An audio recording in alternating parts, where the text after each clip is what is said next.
신명기 6장 4절부터 9절의 말씀을 우리가 한 목소리로 읽겠습니다. 이스라엘아 들으라. 우리 하나님 여호와는 오직 유일한 여호와이시니 너는 마음을 다하고 뜻을 다하고 힘을 다하여 내 하나님 여호와를 사랑하라. 오늘 내가 내게 명하는 이 말씀을 너는 마음에 새기고 내 자녀에게 부지런히 가르치며 집에 앉았을 때든지 길을 갈 때든지 누워 있을 때든지 일어날 때든지 이 말씀을 강론할 것이며 너는 또 그것을 내 손목에 매어 기호를 삼으며 내 미간에 붙여 표로 삼고 또 내 집 문설주와 바깥문에 기록할지니라. 아멘. 이제 곧 있으면 가정의 달이죠. 5월. 그래서 그런지 좀 가정에 대해서 생각해 보게 되고, 저는 이제 부모이기 때문에 어떤 부모의 역할, 또 아이를 어떻게 기를 수 있을까, 이제 그런 것들을 생각해 되는 때인 것 같습니다. 여기 부모님이 되신 분도 계시고 아직 청년이신 분도 계시지만 일반적으로 부모가 된다라는 거는 얼마나 행복한 일인지 모릅니다. 심지어 어떤 사람은 이렇게 얘기를 하더라고요. 결혼을 해서 아이를 낳아보니 그 아이가 주는 행복을 내가 경험하면서 이전에 내가 행복이라고 여겼던 그 행복이 아닌, 그러니까 나는 진짜 아이를 낳기 전까지는 행복을 모르는 사람이었구나, 이렇게 고백할 정도로 자녀가 주는 행복과 자녀가 주는 기쁨이 굉장히 큽니다. 그래서 우리 부모는 자녀에게 못해줄 것이 없습니다. 자녀가 잘 되기 위해서라면 어떤 희생도 감당할 준비가 되어 있고, 자녀가 옳은 길로 가기 위해서라면 어떤 고난의 길도 나아갈 준비가 되어 있는 게 부모입니다. 그 귀한 우리 자녀들의 신앙을 생각했을 때 우리는 당연히 우리 자녀가 하나님의 자녀로 크기를 기도하고 또 소망합니다. 그런데 우리는 한번 생각을 해봐야 될 것 같아요. 우리의 자녀가 하나님의 자녀로 크길 원하는 그 원함의 농도만큼 우리는 선명한 방향성을 가지고 자녀를 키우고 있는가에 대해서 고민을 해봐야 되는 것 같습니다. 요즘도 입시 학원가에는 초등학생과 중학생 자녀를 둔 학부모님들의 학군지 상담이 끊이지 않는다고 합니다. 우리 잘 아시는 맹모삼천지교라는 말이 있잖아요. 그러니까 자녀의 교육을 위해서 우수 학군지를 찾아 이사하는 것이 너무나 흔한 현실이라는 것입니다. 누군가 만약에 그렇게 한다면은 그건 그냥 당연한 일입니다. 아, 그랬구나. 그치? 그 정도는 해야지. 고위공직자 청문회에 단골로 등장하는 위장 전입 문제도 결국 자녀를 우수 학군지에서 교육시키겠다는 부모의 욕망 때문이 아니겠습니까? 저희도 딸아이의 교육 문제를 두고 아내와 이런저런 고민도 나누고 또 여러 가지 학원도 찾아보고 어떻게 교육을 시켜야 되나, 어떻게 키워야 되나 참 많은 고민을 하고 있습니다. 근데 이런 거는 너무나 당연한 거죠. 당연히 해야 되는 문제입니다. 그런데 우리는 우리 아이의 신앙에 대한 것은 어떻게 하고 있을까, 가만히 생각을 해보면 어쩌면은 세상이 말하는 가치대로 자녀를 키우기 위해서 우리가 드리는 노력이나 시간이나 에너지보다는 신앙의 부분에 있어서는 어쩌면 뭔가 저절로 이루어지지 않을까라는 맹목적인 믿음 안에서 자녀를 방치해두는 경우가 참 많구나라는 생각을 했습니다. 많은 부분 주일학교에 위탁을 하거나 아니면 유튜브에 위탁을 하는 가정들도 요즘 많이 생겨났습니다. 그리고 저절로 아이의 신앙이 쑥쑥 자라길 기대합니다. 하나님이 그렇게 해주실 거라고 기대를 하는 거죠. 은혜라는 말로 우리가 표현을 하지만 어쩌면은 영적인 방치가 아닐 수 있을까라는 생각이 제 안에 들기도 했습니다. 만약에 그렇다면 이것은 세상적인 가치와 기준을 중심으로 자녀를 양육하면서 동시에 신앙은 부수적으로 딸려오는 마치 플러스 알파 같은 개념으로 그렇게 원하는 우리 부모의 이중적인 모습일 수도 있다는 겁니다. 사실 이러한 모습은 우리의 위치를 혼동하는 데서 나오는 것입니다. 때때로 우리가 보이는 태도는 아이의 신앙을 성장시키는 건 하나님의 의무이고, 그리고 우리는 그 열매를 누릴 권리를 가지고 있다라는 누군가 분명하게 꼬집어주지 않았지만 우리 안에 그런 태도와 그러한 위치가 있다라는 거죠. 그러므로 여기서 우리는 중요한 질문을 할 수밖에 없습니다. 성경적으로 부모에게 주어진 권리와 의무는 어떻게 해석돼야 될까요?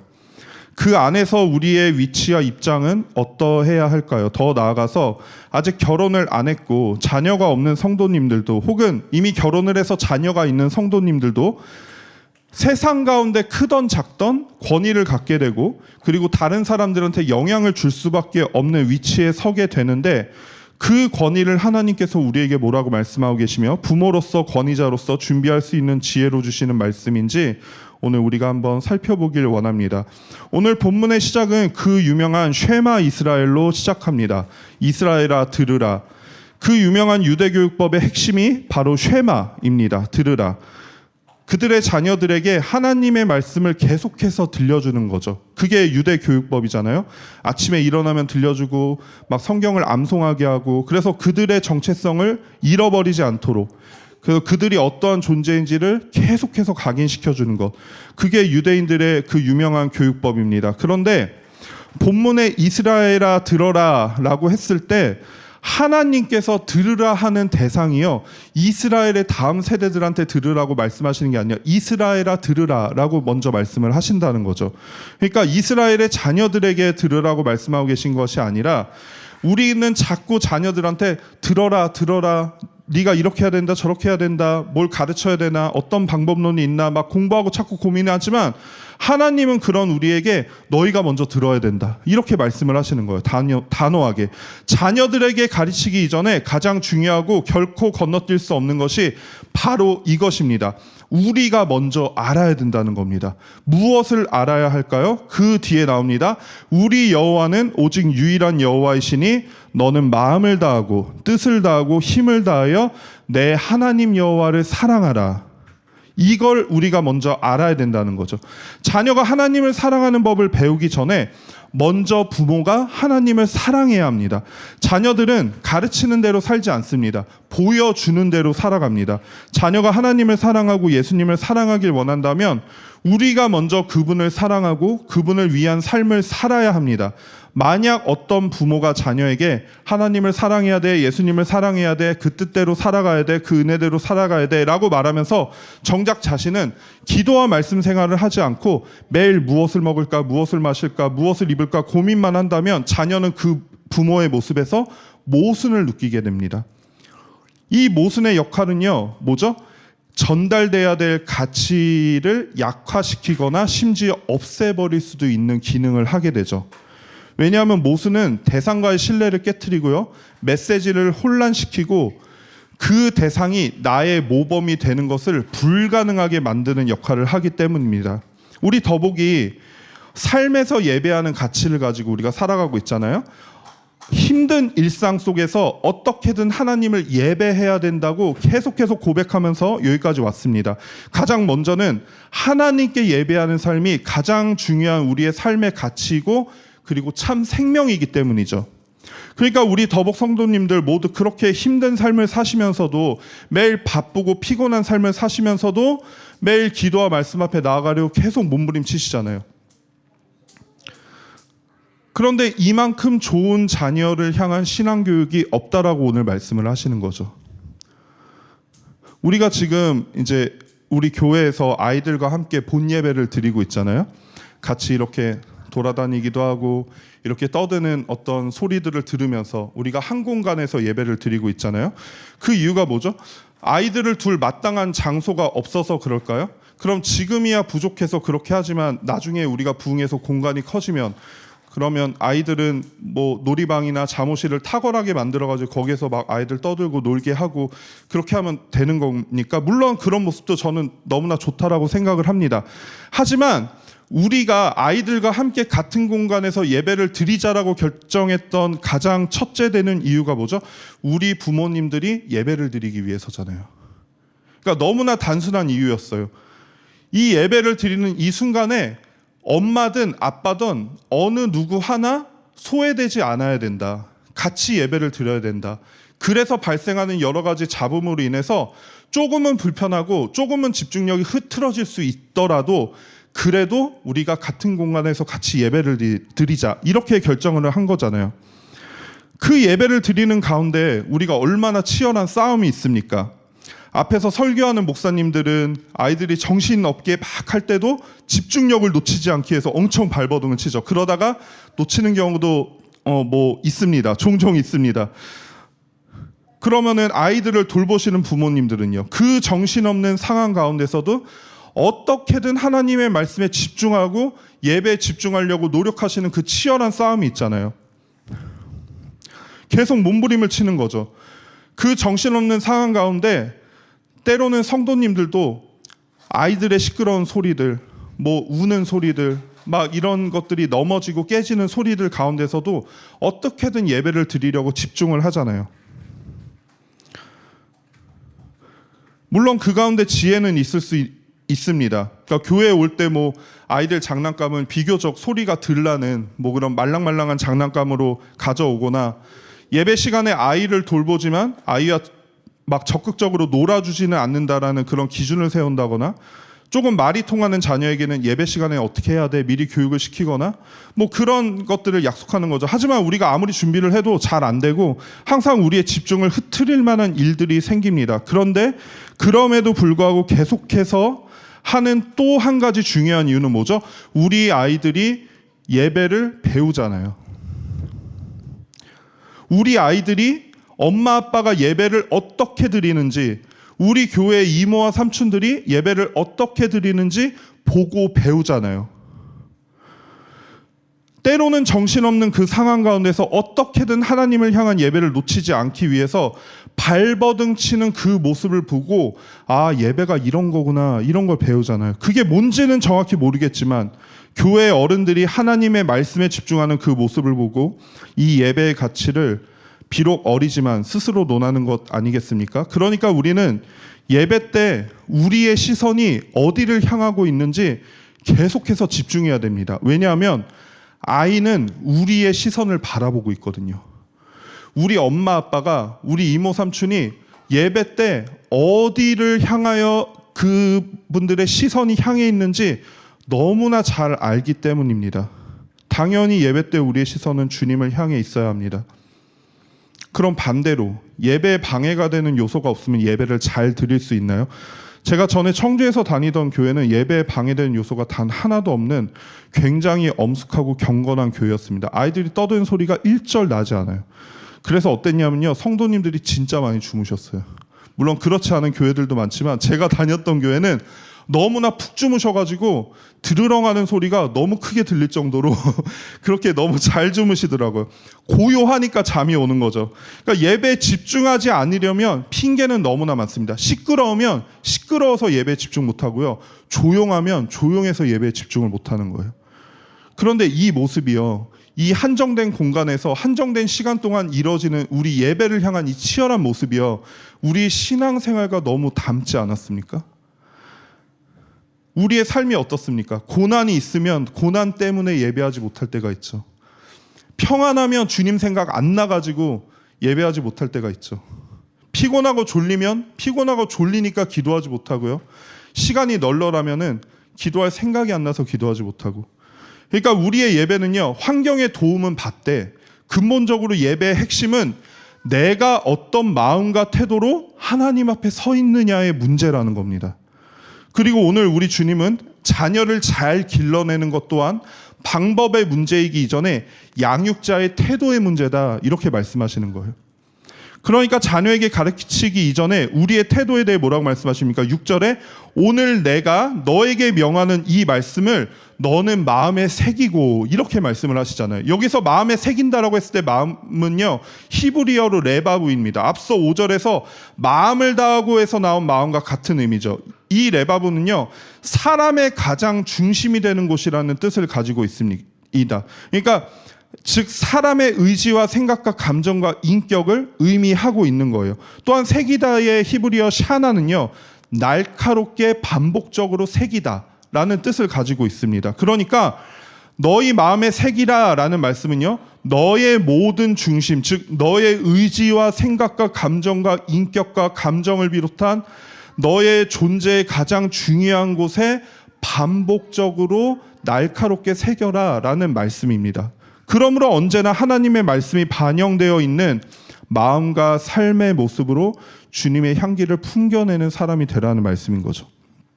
왜냐하면 하나님의 말씀은요, 지식에 머무는 것이 아니라 우리의 삶에 새겨지는 것이기 때문입니다. 부모가 말씀이 삶에 어떻게 새겨져서 어떤 영향을 주는지를 보여줄 때 자녀는 그 말씀의 실제를 보게 된다는 거예요. 복음이 우리의 삶에 아무 능력으로 나타나지 않는다면 어떻게 자녀가 우리의 모습을 통해서 복음을 발견할 수 있겠습니까? 그렇게 했을 때야 비로소 7절에 우리의 자녀에게 부지런히 가르치는 일이 의미 있어집니다. 가르치는 것은 누구나 할 수 있습니다. 그러나 우리가 아무리 율법적으로 명시적으로 하나님의 말씀과 기준을 가르쳐 봐야 아이들은 그 가치대로 살아가지 않습니다. 이것은 신앙생활을 오래 해보신 분들이라면요 스스로 많이 느꼈던 부분일 거예요. 가르치는 것과 삶의 모습이 다르다면 우리는 오히려 신앙의 회의감을 느끼지 않습니까? 그리고 우리가 가장 싫어하는 그 모습으로 우리도 어느덧 살아가게 된다는 거죠. 그러니까 하나님께서 자녀를 가르치시는 순간도 부모의 일상에서 일어나게 하시는 거예요. 어느 특정한 곳에서 특정한 순간에만 일어나게 하시는 게 아니라 부모의 모든 일상에서 일어나게 하시는데요. 7절에 내 자녀에게 부지런히 가르치며 집에 앉았을 때든지 길을 갈 때든지 누워있을 때든지 일어날 때든지 이 말씀을 강론할 것이며 이렇게 말씀하시잖아요. 여기서 강조하고 계신 건요, 우리의 신앙교육은 특별한 때가 아니라 일상의 모든 순간 속에서 이루어져야 한다는 겁니다. 자녀는 설교보다도 부모의 삶 속에서 하나님을 발견하고 부모의 신앙적 반응과 하나님 앞에서의 태도를 보고 하나님을 배우기 때문입니다. 부모가 기도를 드리는 모습, 말씀 앞에 반응하려고 몸부림치는 모습, 어둠 속에서도 어려움 속에서도 고난 속에서도 여전히 하나님을 영화롭게 하기 위해서 말씀을 붙잡고 은혜를 붙잡는 그 모습을 통해서 자녀가 하나님의 실존과 그분의 은혜를 알게 된다는 것입니다. 특별히 7절에 가르치다라고 할 때 히브리어 샤나니어, 6절에 마음을 새기다라고 할 때 그 새기다의 어원이 같습니다. 그러니까 이 말은 뭐죠? 부모가 마음에 새긴 것을 그대로 자녀의 마음에 새겨주는 거예요. 그 말은 내 마음에 여호와의 말씀이 깊게 새겨져 있지 않다면 자녀의 마음에 새길 말씀도 없다는 거죠. 가르칠 무엇도 존재하지 않는다는 말과 같습니다. 이 말이 의미하는 게 무엇입니까? 자녀에 대한 부모의 우선적인 책임은 권리로서 존재하는 것이 아니라 하나님의 언약 백성으로서 부모가 먼저 하나님 앞에 서 있어야 된다는 의무로서 존재한다는 걸 의미합니다. 부모이기 때문에 권리를 갖는 게 아니라요, 그들을 가르칠 어떠한 그 자격을 얻는 게 아니라요, 우리가 하나님 앞에 먼저 올바로 섰을 때, 그 의무를 다했을 때 자연스럽게 우리에게 권리로서 권위로서 주어진다는 것입니다. 한마디로 성경적으로 볼 때 부모는 자녀에 대한 권리를 갖는가 아니면 의무를 갖는가 라고 물었을 때 우리는 그 질문에 우리는 자녀에 대한 권리가 없으나 다만 그를 하나님 앞으로 올바르게 이끌어야 되는 의무는 있습니다, 이렇게 대답해야 된다는 거죠. 시편 127편 3절에 보시면 보라 자식들은 여호와의 기업이요 태의 열매는 그의 상급이로다 라고 말씀하십니다. 이 말씀은요, 자녀의 본질적인 소유권이요 우리가 아니라 하나님께 있음을 선포하는 겁니다. 기업이라는 단어는 원어적으로 상속, 재산, 맡긴 유산이라는 뜻입니다. 그러니까 우리한테 잠깐 맡기셨지만 본질적으로는 하나님의 자녀라는 거예요. 한시된 시간 동안, 한정된 시간 동안 우리에게 그 역할을 잠깐 위임하셨지만 우리 귀한 자녀들이요, 진짜 이 자녀들의 참 부모가요 우리 하나님이라는 거예요. 우리가 아니라는 거예요. 그러니까 우리가 세상 살면서도 남의 자식 함부로 대하지 않잖아요. 그런 것처럼 우리 자녀가요 하나님의 자녀이기 때문에 우리의 권리로 그들에게 어떤 어려움과 폭력 같은 그런 나의 어떠함을 주장할 어떤 권리도 우리 가운데 있지 않은 거죠. 하나님의 자녀니까요. 철저히 본질적으로 하나님의 자녀를 우리가 잠시 허락하신 때까지 맡아서 잘 길러내서 다시 참 부모이신 하나님께 올려드려야 한다는 것을 의미합니다. 즉 하나님이 부모에게 자녀에 대한 권위를 주셨으나 그것은 결코 권리를 의미하지 않으며 오히려 의무와 책임을 의미한다는 겁니다. 부모는 이 권위를 자기 뜻대로 사용하는 것이 아니라 하나님의 뜻에 따라 사용하는 사람들이라는 것입니다. 권리가 없으니까 우리 마음대로, 우리 욕망대로 자녀를 우리의 기대에 맞춰서 키울 수 없습니다. 주신 권위는 오직 하나님의 말씀과 뜻을 자녀의 마음판에 깊이 새겨서 자녀를 하나님께 이끌기 위한 도구입니다. 그러므로 부모는 내 뜻이 아닌 하나님의 뜻을 실현하는 사명자로 살아야 하는 것입니다. 이 선명한 태도가 우리에게 필요하다는 것입니다. 이거는 비단 부모의 권위뿐만 아니라 우리가 살아가면서 얻게 되는 삶의 모든 영역에서의 권위에도 동일하게 적용됩니다. 부모가 아니더라도 내가 살아가면서 누군가를 돌보고 가르칠 만한 입장이 된다면 우리는 그 권위를 권리로 여기지 말고 의무와 책임으로 여겨야 한다는 겁니다. 이것이 청지기로서 가장 기본적이면서 가장 중요한 핵심입니다. 이 선명한 태도를 통해서 하나님께서 영광 받으신다는 것입니다. 저희 부부가 얼마 전에 아이와 자려고 누웠는데 아내가 꼭 그렇잖아요. 해야 될 거는 침대에 누우면 생각이 나잖아요. 그래서 장 봐야 되는 게 있는데 딱 눕자마자 생각이 난 거예요. 그래서 핸드폰을 꺼내가지고 막 장을 봤어요. 그랬더니 저희 딸이 엄마 핸드폰 하네? 그러는 거예요. 침대에 누우면 핸드폰 하면 안 되거든요. 그래서 저희 아내가 엄마 지금 우리 가족을 위해서 중요한 거 하고 있는 거야. 그랬어요. 그랬더니 저희 딸이 이렇게 스쳐가는 소리로 그럼 나도 중요한 거 할 거 있으니까 핸드폰 하면 안 되나? 이제 그러더라고요. 그러니까 제가 그때 어떤 생각을 했냐면요. 왜 교회 어른들이 교회에서 성경을 볼 때 스마트폰 말고 성경책으로 보라고 하시잖아요. 이제 지금은 그런 분들이 많이 안 계시지만 한창 스마트폰이 이제 생겨났을 때 왜 그러셨는지 제가 그때 알겠더라고요. 그러니까 우리도 스마트폰으로 말씀과 찬양 악보를 보면서 예배를 드리잖아요. 그리고 수많은 교회들이 이 땅에 수많은 교회들이 그렇게 하고 있습니다. 저도 설교를 지금 아이패드로 하고 있잖아요. 그 모습이 익숙하죠. 그리고 그 모습이 뭐 그렇게 시험거리로 오지 않습니다. 왜냐하면 의도를 알고 있으니까요. 우리는 분명하게. 하지만 아이들의 눈에는 다르게 보일 수 있구나. 그러니까 스마트폰은 너무 많은 기능을 가지고 있죠. 근데 아이들은 스마트폰을 볼 때 말씀을 읽고 있다는 선명한 인식을 갖지 못합니다. 저희 딸 정도 나이가 되면 이해를 하겠지만 좀 더 어린 아이들이 볼 때는 엄마 아빠 예배 시간에 스마트폰 하네? 이렇게 볼 수 있다는 거죠. 애들 앞에서는 찬물도 못 마신다고 하잖아요. 그래서 말씀을 스마트폰이 아니라 성경으로 보라고 하셨구나라는 생각이 그때 잠깐 들었어요. 그러니까 제가 지금 그래서 이제 앞으로 스마트폰으로 성경 보지 마시고 성경책을 무조건 가져오서 이 말씀을 드리는 게 아니라요. 우리 신앙의 모호성에 대해서 우리가 고민을 해볼 필요가 있다는 거죠. 스마트폰으로 성경을 보는 건 아까 말씀드렸듯이 그 행위가 목적성을 대변해 주기엔 너무 흐릿한 거예요. 너무나 많은 다양성을 품고 있기 때문에. 그러니까 뭘 하는 건지 모르는 거죠. 하지만 성경책으로 말씀을 보면요. 그 행위 자체가 분명한 목적성을 대변해 줍니다. 우리 엄마 아빠가 우리 이모 삼촌이 말씀을 보고 있구나. 이렇게요. 누가 봐도 성경 말씀을 보는 행위이기 때문입니다. 헷갈리지 않습니다. 그러니까 우리가 우리 아이들한테요. 신앙생활을 보여줄 때 하나님을 사랑하는 그 모습을 보여줄 때 모양을 보여줄 때요. 우리는 항상 그러잖아요. 연약한 모습 속에서도 그래도 나는 주님을 사랑해라고 나지막히 생각을 하고 그렇게 읊조리지만 우리 아이들이 볼 때는 우리 엄마 아빠 너무 세상적으로 보일 수 있다는 거죠. 아이들이 다 잠든 뒤에 막 기도하고 말씀 볼 수 있지만 평소에 하는 말과 어떤 언어 선택에 있어서 우리 엄마 아빠는 진짜 하나님을 사랑하는 건가? 예수님을 사랑하는 건가? 세상 가치를 더 따라가고 있는 것 같은데 라는 모호함이 우리 가운데 보일 수도 있다는 겁니다. 그리고 아이들은 우리의 집중 방향을 통해 신앙의 진정성을 배웁니다. 우리가 아이를 대하는 태도도 선명해야 됩니다. 그래서 우리는 세상의 교육법 이전에 하나님 말씀 자체에 집중을 해야 합니다. 하나님의 말씀을 통해 자녀를 어떻게 교육시켜야 하는가라는 문제에 있어서 아주 선명하고 분명한 방향성을 가져야 한다는 겁니다. 이것은 방법론을 말씀드리는 게 아니라요, 우리 신앙의 선명함과 분명함을 말씀드리는 겁니다.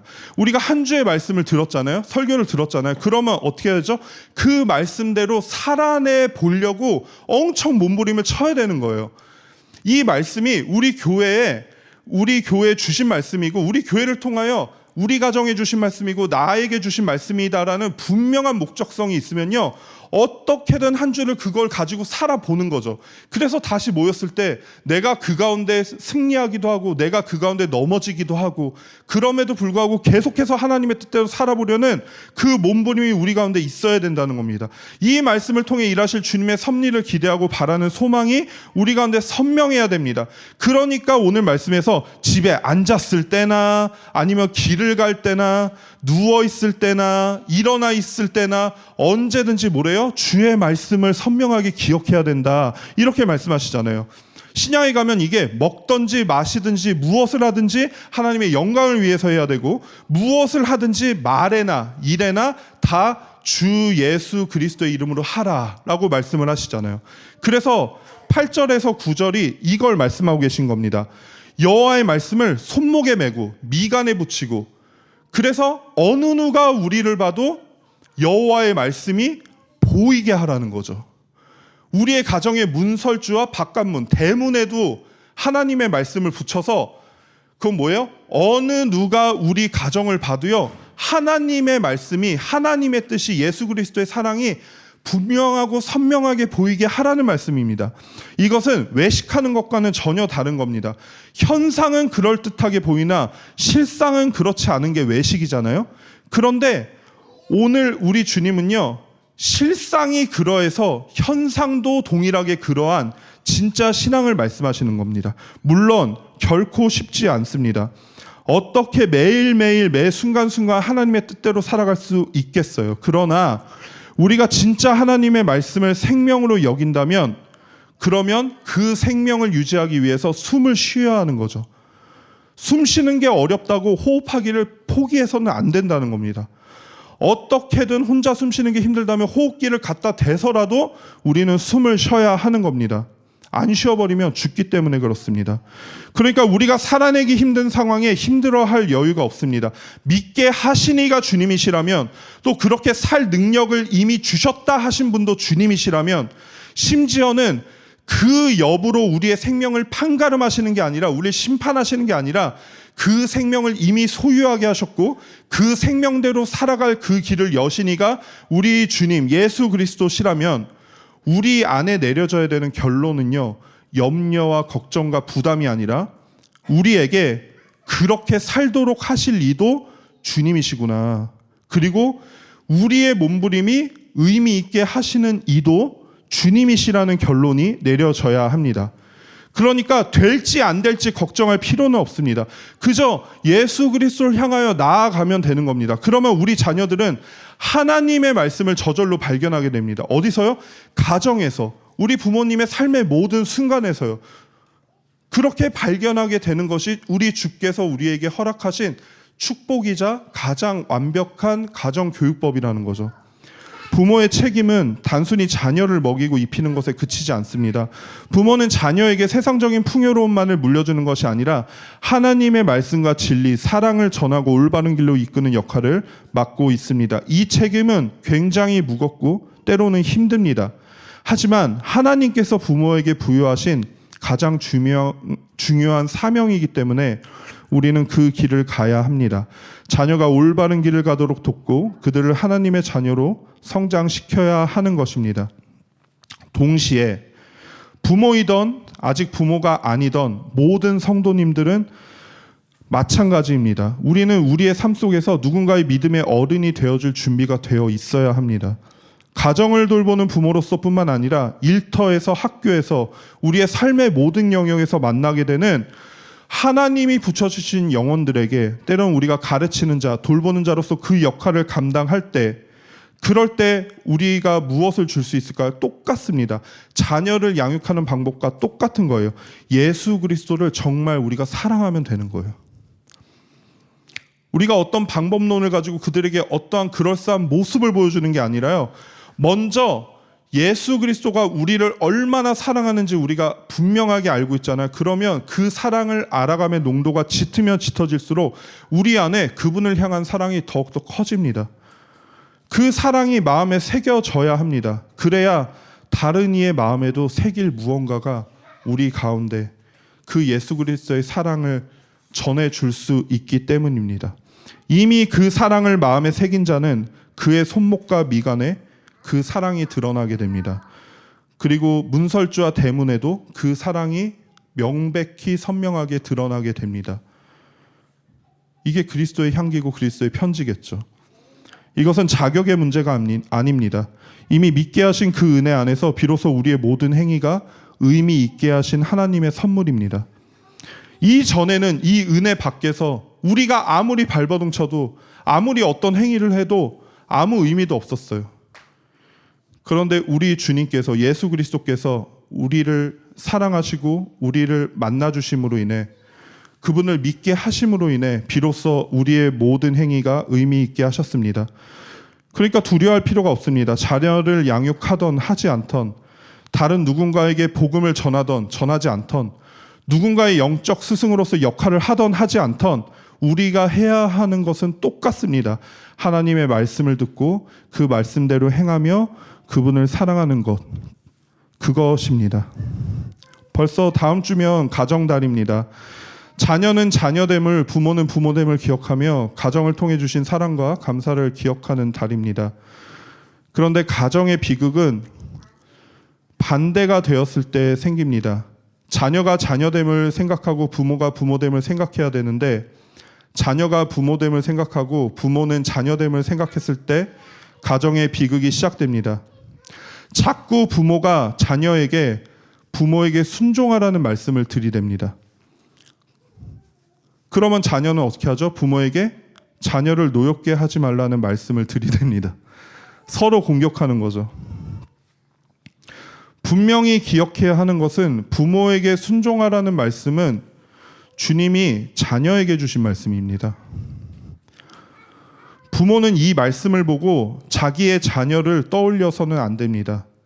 오히려 이 말씀을 받다면 나의 자녀됨을 비춰봐야 됩니다. 자녀를 노엽게 하지 말라는 말씀은 주님이 부모에게 주신 말씀입니다.